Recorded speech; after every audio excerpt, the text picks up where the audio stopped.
Dalam kehidupan sehari-hari, terdapat banyak kegiatan yang dapat kita lakukan. Salah satunya adalah bermain sepak bola. Ketika kita bermain sepak bola dan menendang bola tersebut, bola akan bergerak maju. Tetapi yang jadi pertanyaan adalah kenapa ketika bola ditendang, bola dapat bergerak maju? Dan kenapa pohon yang tidak digerakkan tidak bergerak? Nah, pasti kalian semua penasaran kan akan jawabannya? Yuk kita cari tahu sama-sama, tonton videonya sampai habis ya! Assalamualaikum warahmatullahi wabarakatuh. Tabi pun, perkenalkan nama saya Nesha Yasmin Saira. Halo teman-teman semua, bagaimana kabar kalian hari ini? Semoga kalian selalu dalam keadaan sehat walafiat. Hari ini kita akan belajar soal dan latihan mengenai dinamika partikel. Akan tetapi, sebelum kita memulai pembelajaran hari ini, alangkah baiknya diawali dengan membaca doa terlebih dahulu. Berdoa, dimulai.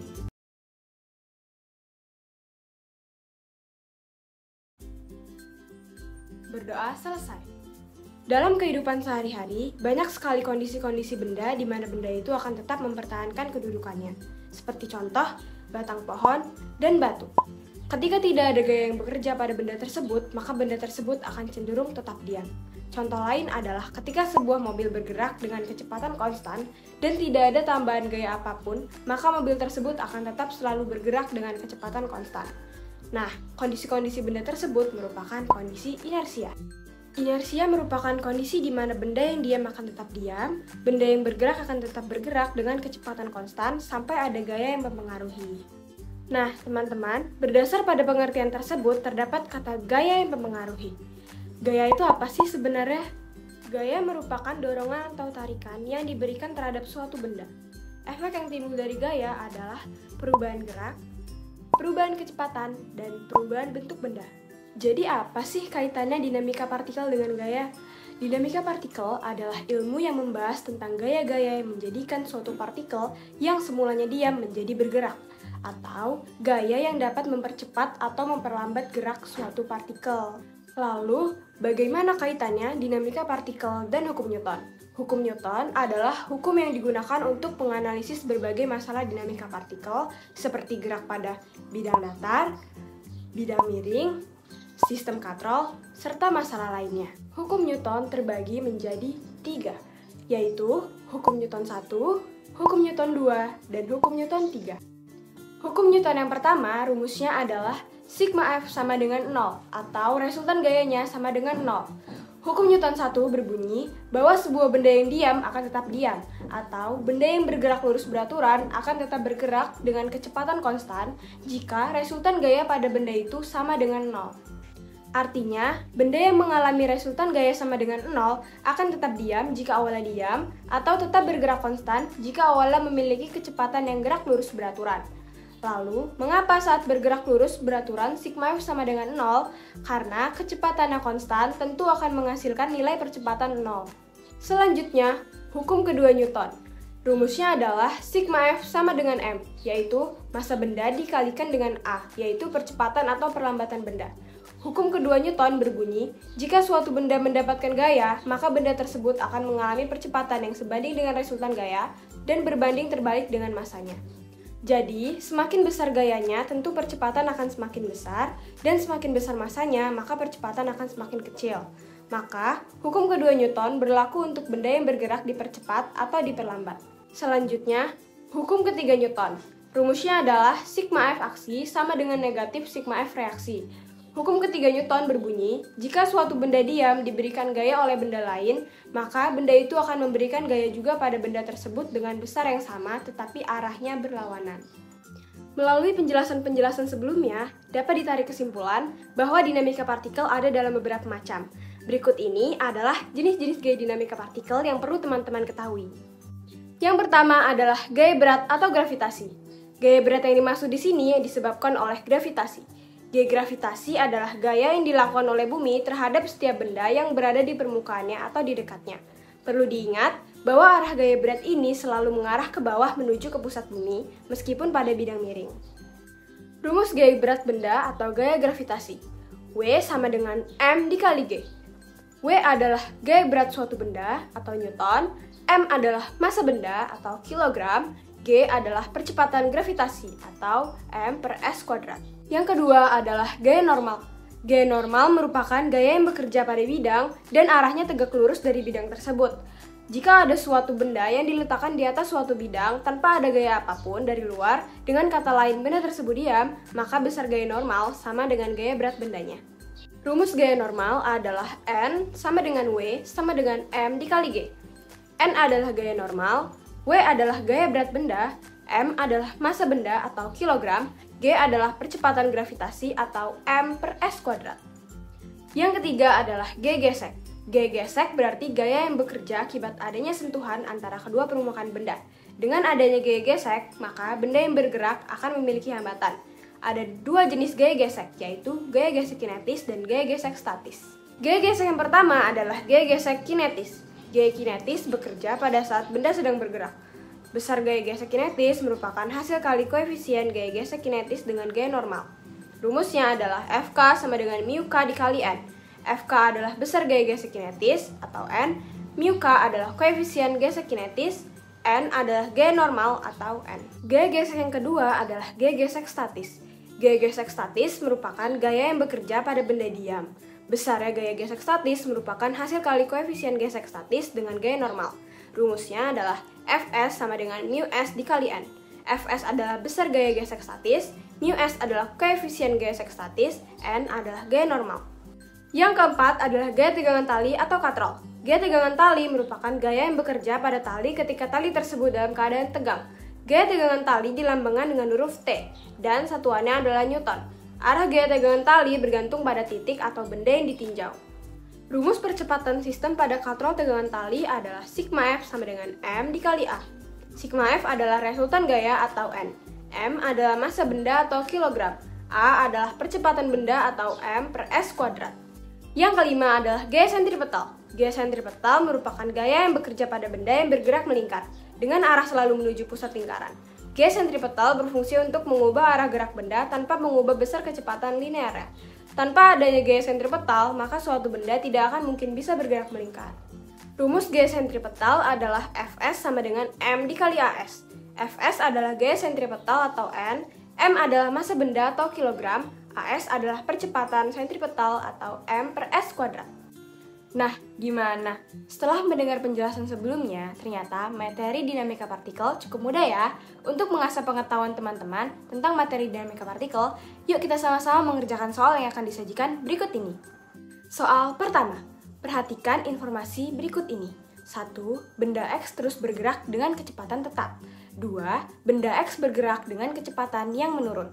3. Benda X bergerak dengan percepatan bernilai 0. 4. Benda X diam lalu bergerak dengan percepatan 0. Benda X yang bergerak dengan kecepatan konstan diberi gaya dan mengalami kondisi yang bersesuaian dengan hukum 1 Newton. Keadaan dari benda X yang sesuai terdapat pada hukum 1 Newton menyatakan apabila resultan gaya yang bekerja pada suatu benda sama dengan 0 atau tidak ada gaya yang bekerja pada benda, maka benda akan bergerak lurus dengan kelajuan tetap pada lintasan lurus atau GLB.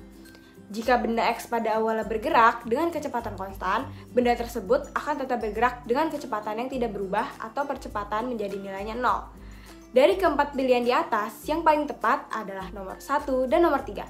Jadi, pilihan yang benar adalah B. Soal selanjutnya, pernyataan berikut yang terkait dengan sifat kelembaban benda adalah sifat kelembaban benda dipengaruhi oleh massa benda. Benda makin sulit dipercepat atau sulit diubah geraknya. Jadi, massa yang semakin besar akan memperbesar sifat kelembaban benda. Jadi, pilihan yang benar adalah E. Soal selanjutnya, pengendara mobil memiliki resiko besar ketika terjadi kecelakaan lalu lintas. Solusi yang tepat untuk mengatasi resiko kecelakaan yang terkait dengan konsep hukum 1 Newton adalah berdasarkan hukum 1 Newton, pengendara mobil dapat terbentur ke bagian dashboard atau kemudi mobil ketika terjadi tumpukan. Keadaan ini terjadi karena konsep kelembaban yang dialami oleh pengendara mobil yang menjadikannya akan terus bergerak ke depan. Penggunaan suspens daun dan downforce menjadikan mobil lebih stabil di tikungan. Penggunaan rem cakram dan ABS menjadikan proses pengereman menjadi akurat dan lebih nyaman. Jadi, pilihan yang benar adalah B. Soal selanjutnya, perhatikan pernyataan berikut. 1. Benda P bermassa 10 kg. 2. Benda Q bermassa 40 kg. 3. Benda R bermassa 24 kg. 4. Benda S bermassa 30 kg. Berdasarkan hukum kelembaban benda, pernyataan yang tepat adalah kelembaban benda dipengaruhi oleh massa benda. Semakin besar massa benda, semakin sulit menggerakkan suatu benda. Artinya, benda yang memiliki massa lebih besar memiliki kelembaban yang besar pula. Dapat disimpulkan bahwa kelembaban berbanding lurus dengan massanya. Jadi, pilihan yang benar adalah C. Soal selanjutnya, perhatikan pernyataan-pernyataan berikut. 1. Makin besar massa benda, benda makin mudah digerakkan. 2. Makin kecil massa benda, benda makin mudah digerakkan. Ketiga, makin besar massa benda, kelembaban benda tidak berubah. 4. Makin besar massa benda, kelembaban benda makin besar. Pernyataan yang sesuai dengan sifat kelembaban benda ditunjukkan angka. Sifat kelembaban benda dipengaruhi oleh massa benda. Semakin besar massa benda, sifat kelembaban benda semakin besar. Akibatnya, benda semakin sulit digerakkan. Sebaliknya, semakin kecil massa benda, semakin kecil pula sifat kelembabannya. Akibatnya, semakin mudah benda itu digerakkan. Pernyataan di samping yang sangat sesuai adalah nomor 2 dan 4. Jadi, pilihan yang benar adalah D. Soal selanjutnya, peristiwa berikut yang termasuk konsep dari hukum kelembaban benda adalah peristiwa yang termasuk konsep dari hukum 1 Newton adalah karang di pantai tetap berdiri kukuh meski telah berumur ratusan tahun. Peristiwa ini menunjukkan bahwa karang mempertahankan posisinya meski mendapat gaya dari ombak. Sebuah mobil berhenti secara tiba-tiba mempunyai percepatan negatif dan tidak jadi nol. Jadi, bukan jenis peristiwa yang terkait kelembaban benda. Sebuah bola basket dilempar hingga masuk ke ring memiliki peristiwa percepatan tidak sama dengan nol. Jadi, bukan jenis peristiwa yang terkait dengan hukum. Mobil bergerak dengan kecepatan berubah-ubah mempunyai percepatan tidak sama dengan nol, kadang positif dan kadang negatif. Begitu pula dengan bagian E, bahwa seseorang berlari 7 km per jam mempunyai percepatan yang tidak nol. Jadi, pilihan yang benar adalah D. Soal selanjutnya, kelereng menggelinding di lantai licin selama 10 detik. Jika pada detik ketiga hingga 8 kelereng bergerak sesuai dengan konsep kelembaban benda, resultan gaya yang tepat yang menggambarkan situasi di atas adalah gerak kelereng pada permukaan lantai yang licin dengan gaya gesekan diabaikan menyebabkan percepatan benda menjadi 0. Kondisi ini ditunjukkan dengan persamaan resultan gaya sigma F sama dengan 0. Jadi pilihan yang benar adalah A. Soal selanjutnya, perhatikan ciri-ciri kerangka acuan berikut ini. 1. Suatu kerangka acuan yang diam. 2. Kerangka acuan yang diam atau bergerak lurus berubah beraturan. 3. Kerangka acuan yang bergerak lurus beraturan dengan kelajuan tetap. 4. Kecepatannya cenderung berubah sehingga memiliki percepatan. Ciri-ciri yang benar mengenai kerangka acuan inersia ditunjukkan oleh nomor. Inersia adalah kecenderungan benda untuk diam atau bergerak lurus dengan kecepatan tetap sesuai hukum 1 Newton. Ciri-ciri inersia yaitu seperti 1. Suatu kerangka acuan yang diam, artinya percepatannya 0, sesuai dengan hukum 1 Newton. 2. Kerangka acuan yang diam atau bergerak lurus berubah beraturan, artinya percepatannya masih ada, kemungkinan tidak sama sekali 0, tidak sesuai dengan hukum 1 Newton. Yang ketiga, kerangka yang bergerak lurus beraturan dengan kelajuan tetap, artinya percepatan bernilai 0, sesuai dengan hukum 1 Newton. Yang keempat, kecepatan cenderung berubah sehingga memiliki percepatan, berarti memiliki percepatan dan tidak sama dengan 0, tidak sesuai dengan hukum 1 Newton. Jadi, pilihan yang benar adalah D. Soal selanjutnya, sebuah boneka diletakkan di atas mobil mainan. Mobil mainan bergerak ke utara dengan kecepatan konstan.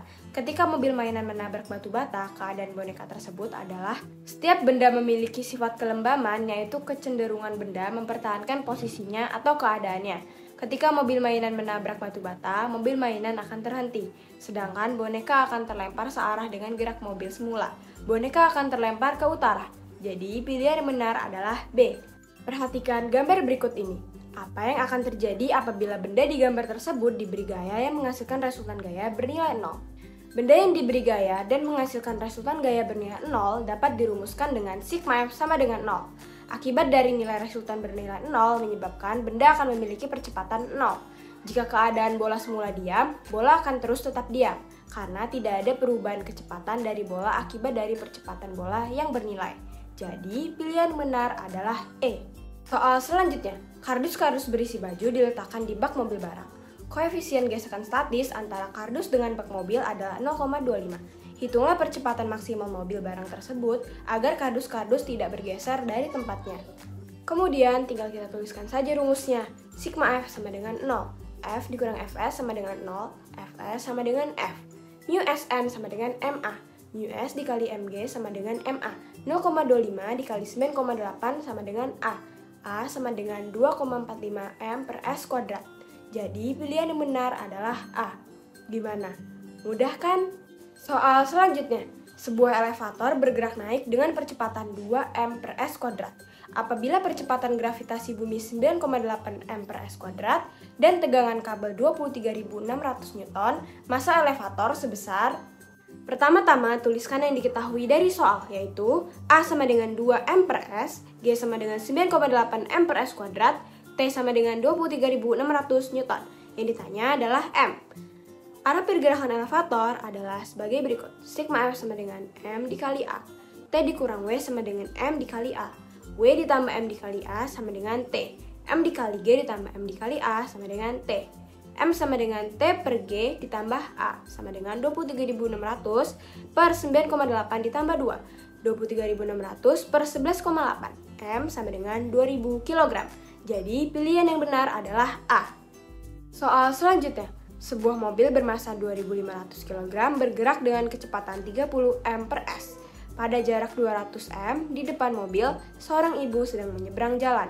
Agar mobil tepat berhenti di depan penyeberang jalan, mobil harus direm dengan memberikan gaya. Pertama-tama, tuliskan dulu diketahuinya. Diketahui V0 sama dengan 30 m per s. M sama dengan 2.500 kg. S sama dengan 200 meter. Yang ditanya adalah F.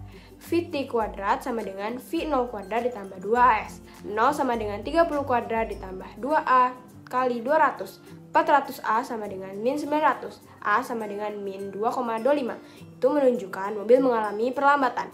M sama dengan M dikali A. Kemudian 2.500 dikali 2,25 hasilnya adalah 5.625 Newton. Jadi pilihan yang benar adalah A. Soal selanjutnya. Pak Rudi mengantarkan sumbangan kepada korban gunung meletus. Sumbangan tersebut dikemas dalam kardus-kardus dan diletakkan di bak mobil barang. Jika koefisien gesekan statis permukaan kardus 0,05, percepatan maksimal mobil barang yang dikendarai Pak Rudi agar kardus-kardus tidak bergeser dari tempatnya sebesar. Diketahui mu S sama dengan 0,25, J sama dengan 9,8 m per s kuadrat. Yang ditanya adalah A. Fs sama dengan F, mu S dikali N sama dengan MA. Mu S dikali Mg sama dengan MA. Mu S dikali G sama dengan A. 0,25 dikali 9,8 sama dengan A. A sama dengan 0,49 m per s kuadrat. Jadi pilihan yang benar adalah A. Gimana? Tidak sesuai yang dibayangkan ya? Soal selanjutnya, sebuah benda dengan massa 10 kg mendapatkan suatu gaya sebesar 5N. Jika nilai percepatan gravitasi di tempat itu 9,8 m per s kuadrat, hitunglah gaya normal yang dialami oleh kotak tersebut.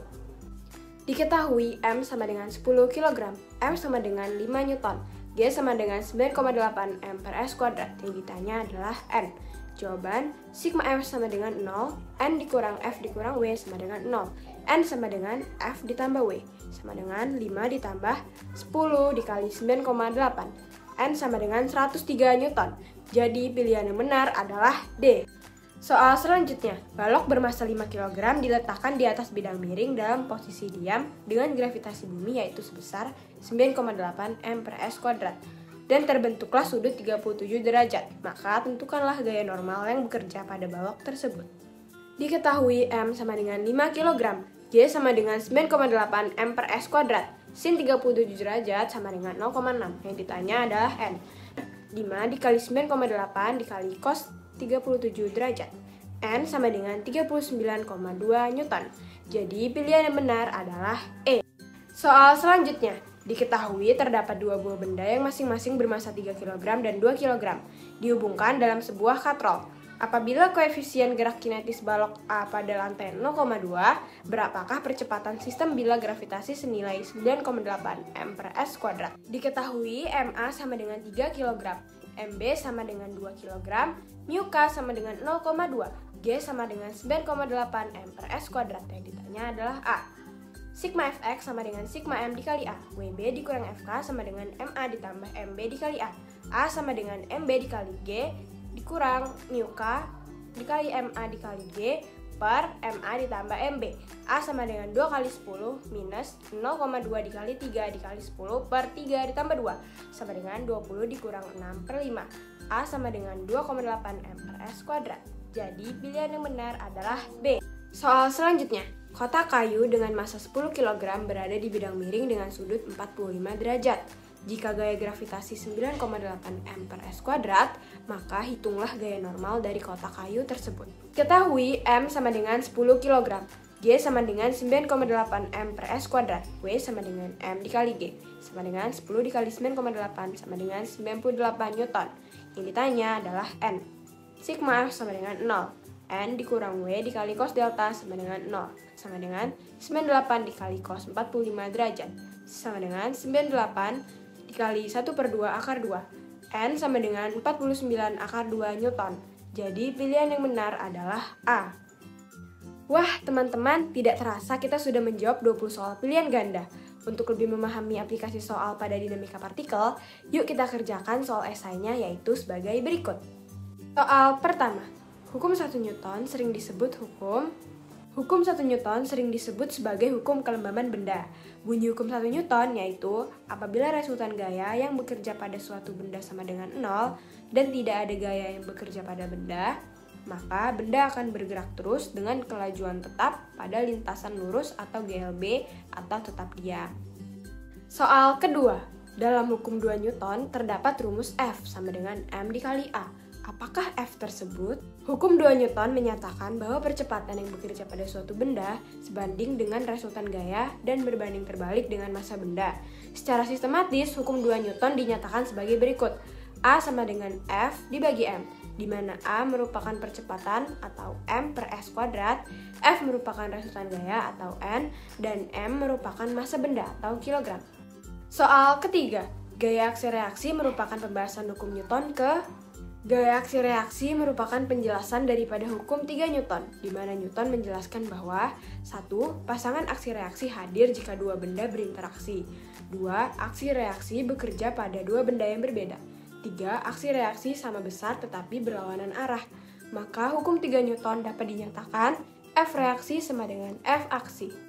Soal keempat. Jika massa A dan B berturut-turut adalah 4 kg dan 6 kg, serta membentuk sudut 30 derajat, sedangkan percepatan gravitasi di tempat itu adalah 10 M per S kuadrat, percepatan gerak sistem jika permukaan yang bersentuhan dengan balok licin sebesar, ketahui MA sama dengan 4 kg, WA sama dengan 4 dikali 10 sama dengan 40 Newton, MB sama dengan 6 kg, WB sama dengan 6 dikali 10 sama dengan 60 Newton. 40 dikali 1/2 ditambah 60 dikali 1/2 per 4 ditambah 6.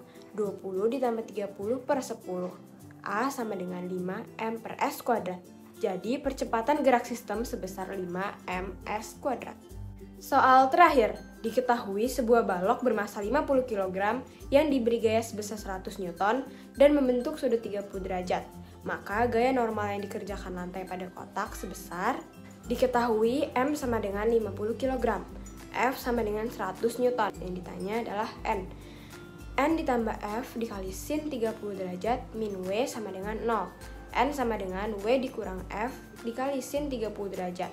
N sama dengan M dikali G min F dikali sin 30 derajat sama dengan 50 dikali 9,8 min 100 dikali 1/2 sama dengan 490 dikurang 50 Newton.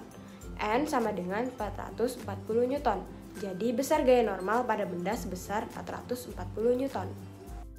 Nah, teman-teman, dapat ditarik kesimpulan bahwa dinamika partikel adalah cabang mekanika yang mempelajari penyebab dari gerak yaitu gaya.